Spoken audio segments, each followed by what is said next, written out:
We're talking to Gai Waterhouse for the Australian Turf Club. Gai, we spoke a lot about history last week, and now I want to talk about what's happened most recently. What about Farnham? What about this Golden Slipper, number 7? It was very satisfying, personally satisfying for me, because it was Adrian's Golden Slipper. It was the 7th slipper was won in partnership, in training partnership with Adrian Bott.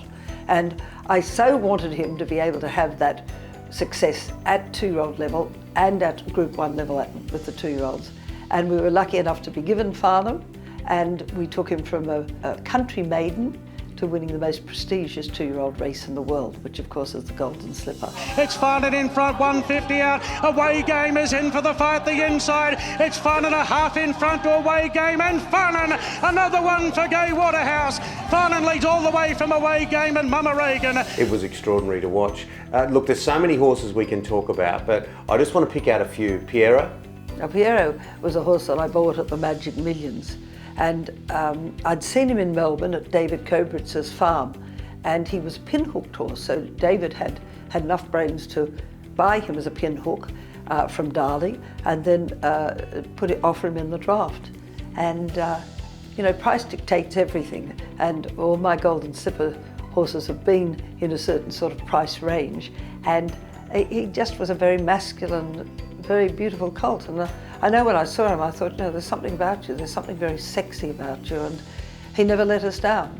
From the moment he stepped out on the track, he never didn't deliver. And he delivered at the highest level. And he was a champion Australasian 2-year-old, and he was champion 3-year-old. He's now champion stallion at Coolmore Stud. He's quite a dude, you know. Yeah, at every level, Pierro, extraordinary. His name is everywhere. What about some of these other Golden Slipper winners? I look over there, and there's Vancouver.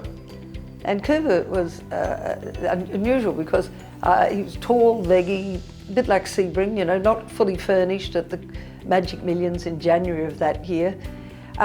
I'd seen him on the farm at Sedgenhoe, where John Camilleri has his horses. And there was something about him that I liked. And then he was going through the ring, and he was out of an old mare skating who had beaten me when I took Gifted Poet to the first Doncaster I ever ran in. I had a horse running in. And I thought to myself, damn it, it's an old mare. I don't like buying out of old mares. But he's such a good breeder. He's such a good breeder, that chap. Once again, price dictated. And if it had been another 100,000 more, Vancouver wouldn't have been in Tulloch Lodge. But it went at the right price. I marked him highly. I liked him as a horse. And I thought, let's roll with it. You know, I'll put aside that I'm not mad on older mares. And he was just electrifying, absolutely electrifying. And still a lot to see from him at stud. Yeah, exactly. And I love the name. I love the city as well. I look over there and I can see the slipper trifecta on that wall. You certainly do.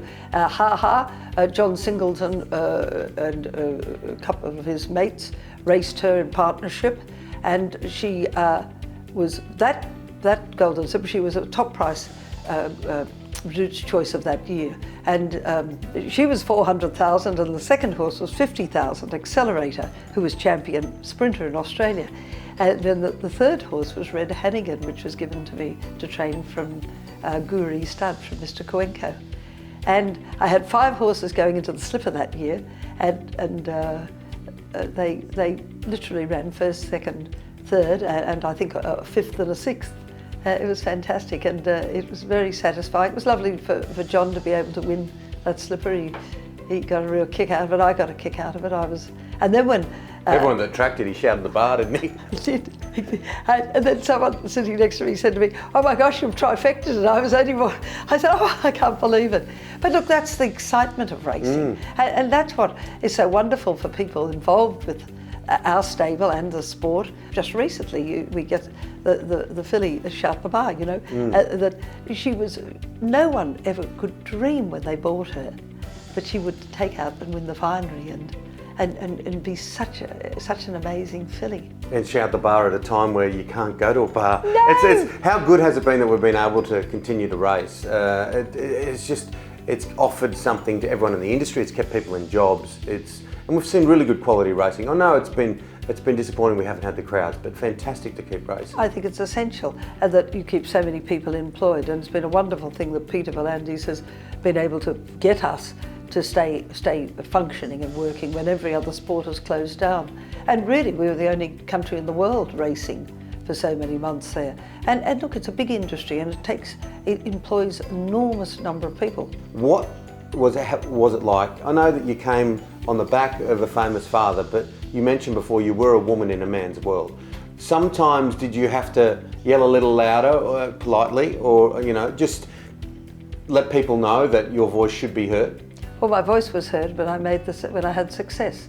It's amazing that once I didn't run a horse for the first 3 months after I got my licence.